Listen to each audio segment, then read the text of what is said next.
Audio Jungle.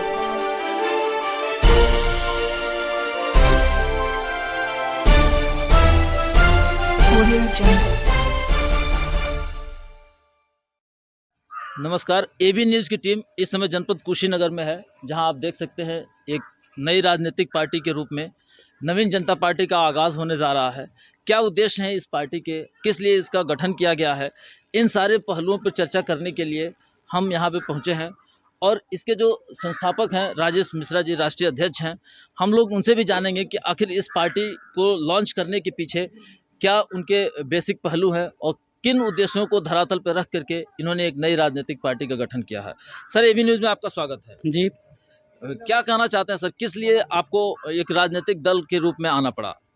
आज़ादी के 70 से 75 साल बीत जाने के बाद भी देश में भ्रष्टाचार, गरीबी, लाचारी का माहौल बना हुआ है।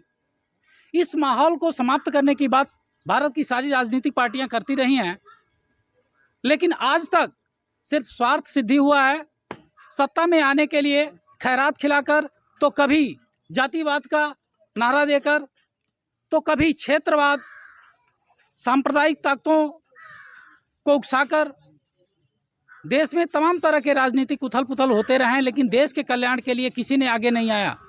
आज जनता भूख से कराह रही है, गरीबी से कराह रही है। ऐसे में भ्रष्टाचार को मिटाने की आवश्यकता आ पड़ी है, और इसको मिटाने की बात तो सारे दलों ने किया है, लेकिन मेरा संकल्प है नवीन जनता पार्टी इसको आने वाले कल में समूल नाश करेगी। इसका भ्रष्टाचार को जड़ से मिटा डालेंगे। 2014 को सर मैं एक बार रिमाइंड करना चाहता हूं, जब वर्तमान केंद्र सरकार ने ये कहा था कि हम 100 दिन के अंदर काला धन लाएंगे, भ्रष्टाचार मिटा देंगे, 2 करोड़ रोजगार दे देंगे, 15 लाख सबके अकाउंट में डलवा देंगे। क्या वो देश के साथ छलावा नहीं है? छलावा है, बिल्कुल छलावा है। उस समय 6000 करोड़ रुपया स्विस बैंक में था, आज 20,000 करोड़ रुपया हो गया है। कहाँ से आया वो?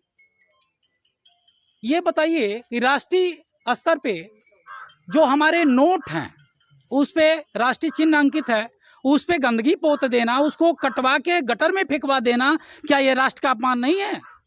क्या गरीब लोगों को रोड पर मरने के लिए छोड़ देना, लाइनों पर कटने के लिए छोड़ देना, अमीरों के हजारों हजार करोड़ रुपए माफ कर देना, ये छलावा है। और मैं इस छलावा को खत्म करूंगा, और मैं नहीं, मेरी पार्टी खत्म करेगी। और इसमें जो भी दोषी होंगे 10 साल 20 साल बाद उनके पर मुकदमा चला के उनको तिहाड़ तक पहुंचाने का काम करेंगे हम।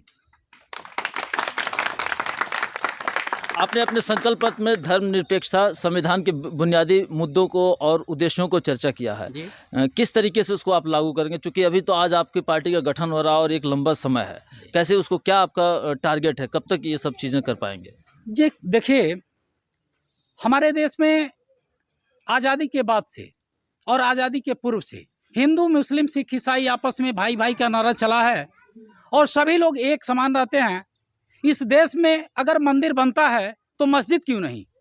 अगर मस्जिद बनता है तो गुरुद्वारा क्यों नहीं? अगर गुरुद्वारा बनता है तो चर्च क्यों नहीं? हम सभी को समान मानते हैं। हमारा एक ही धर्म है, वह राष्ट्र धर्म है। हमारी एक ही माता है, वो भारत माता है। हम भारत माता के लिए मर मिट जाएंगे, अपने देश को बिकने नहीं देंगे। और जितनी ट्रेनें बिकी हैं, जितने एयरपोर्ट बिके हैं, जितने सरकारी खजाने लूटे गए, सबका भरपाई लेंगे हम सत्ता में आने के बाद। अभी तो मेरी शुरुआत है, लेकिन सत्ता में आने के बाद जितने भी प्राइवेटीकरण हुआ है, फिर पुनः भारत सरकार उसको चलवाएगी, भारत सरकार के अधीन होगा।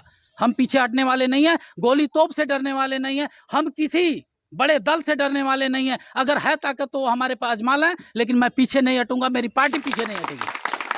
धन्यवाद सर। ये रहे हमारे साथ राजेश मिश्रा, जिन्होंने बताया कि आने वाला समय हम संविधान को बचाएंगे, संविधान के जो बेसिक तत्व हैं उसको हम स्थापित करेंगे, और देश में जो निजीकरण की तरफ शिफ्टिंग होती जा रही है उसको भी हम सुचारू रूप से सरकार के अधीन ला करके उसको कार्य करेंगे। एबी न्यूज़ इस समय कुशीनगर में है, और राजेश सर आपको शुक्रिया, थैंक्स, धन्यवाद।